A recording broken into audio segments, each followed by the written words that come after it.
Well, joining us now to discuss these migration issues is the political and social commentator Susan Fajana-Thomas. Susan, thanks for coming in. Good morning. Good morning. How important is it for children to be exposed to multiculturalism from an early age? Segregation from an early age isn't a good premise, is it?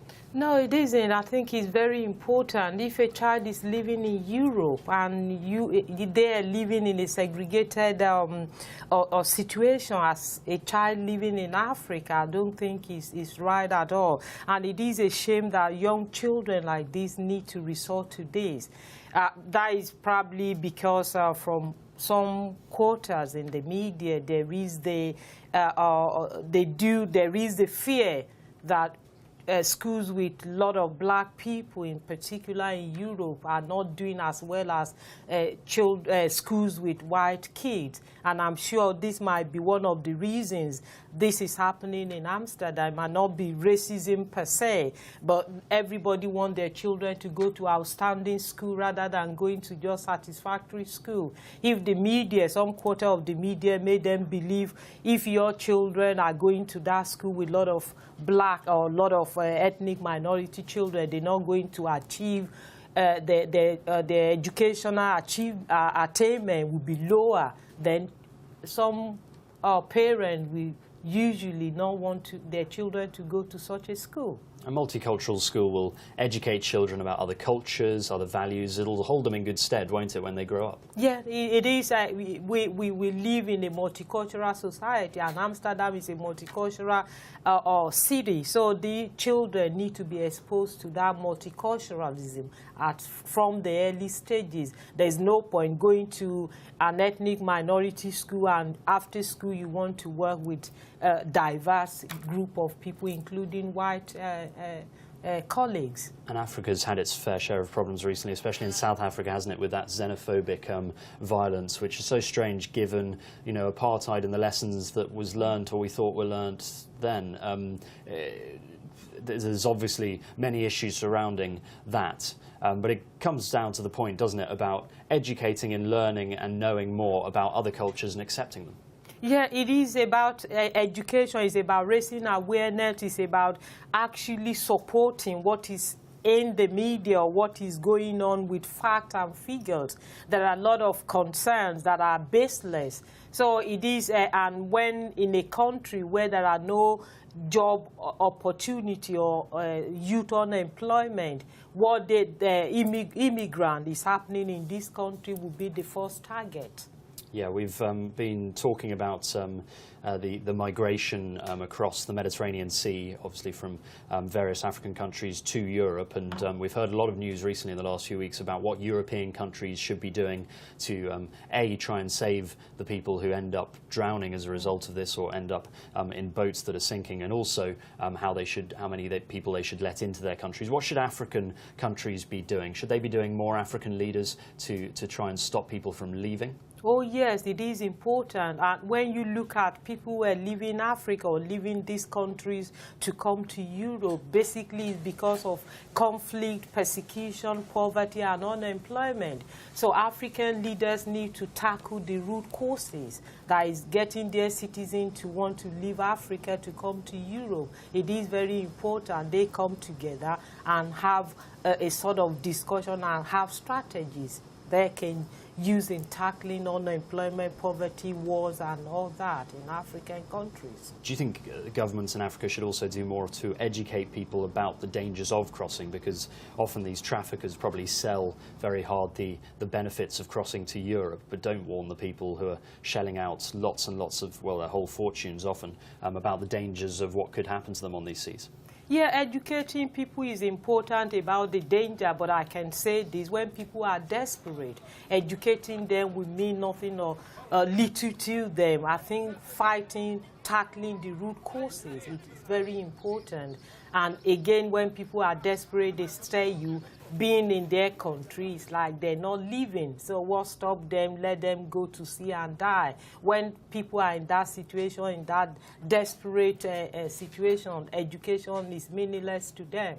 Absolutely, and having peace at home and having a stable country, a stable economy, is so crucial to try and keep people, well, people will leave. Otherwise, we see in Libya, a lot of these people crossing are Libyans fleeing a really, really brutal conflict. Yeah, that is what is happening. It's because of instability at home, and people are ready to leave for a better place where they can have that peace of mind, where they can keep, they believe they want, in particular parents with children, they want to take their children to a safer place. Susan Fajana-Thomas, do stay with us because we're going to speak to you later in the programme, but for now, thank you very much indeed. Thank you. Well, stories making headlines around the world this Saturday morning. Let's check out some of the headlines in the main international newspapers. Joining me again is Susan Fajana-Thomas, the social and political campaigner. Let's start with the Nigerian newspaper This Day. The headline there, with just 6 days to go, 50 heads of state for Buhari's inauguration. You can see some of the ministers there. This is, just 6 days away. Big moment for Nigeria this season, isn't it, with Buhari being inaugurated after that amazing presidential win just a few weeks ago.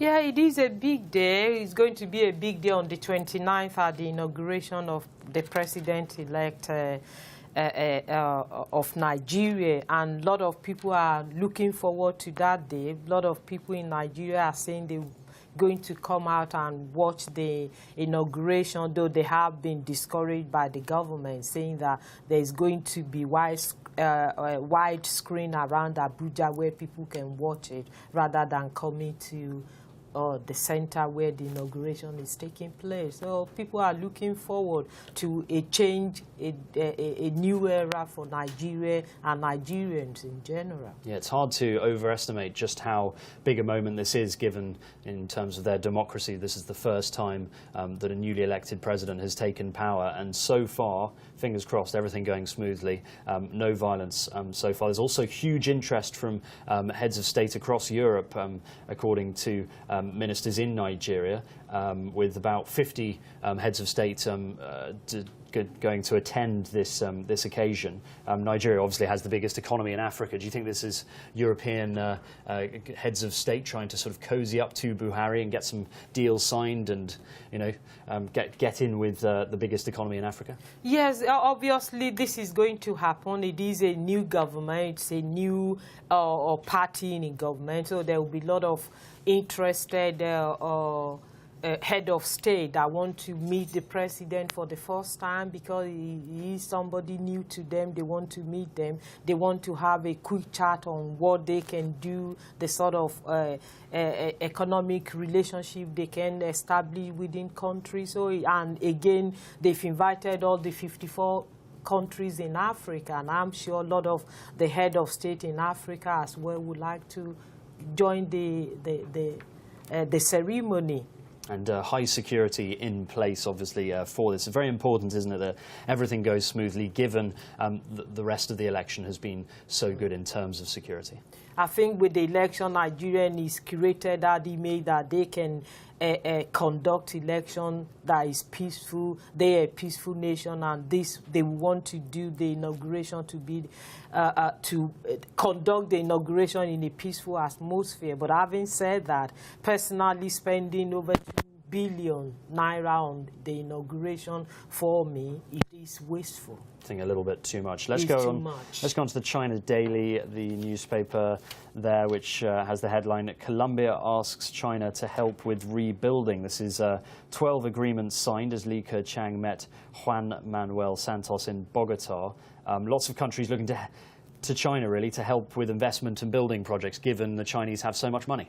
Yeah, they've got so much money, and the Chinese are actually extending their influence. I think one of the primary things China is doing now is making sure they've got that economic and political influence around the world.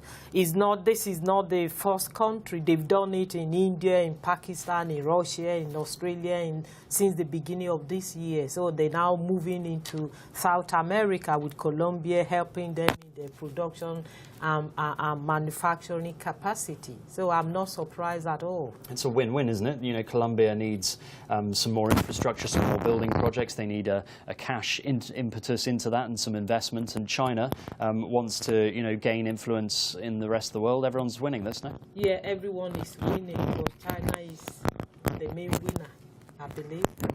You think, yeah, in the future, in the future, that will help. Let's go to the Manila Times in the Philippines. The Pentagon has said they may test China's territorial claims around artificial islands. This is the headline, "No stopping spy flights." This is after the Chinese Navy issued warnings 8 times as a US surveillance plane flew over on Wednesday. Tensions seem to be rising around this issue.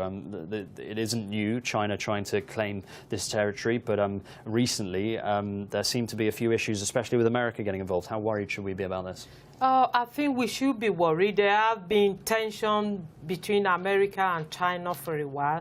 This is a space, the US is saying it is an international space, and China is claiming sovereignty over that space, saying that US should respect them.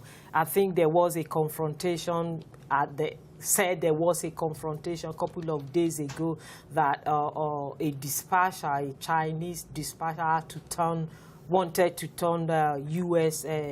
Flight patrol over that area away, saying that it is China space, that they shouldn't fly over it. And U.S. is saying there is no stopping of these flights around the space, that it is an international space.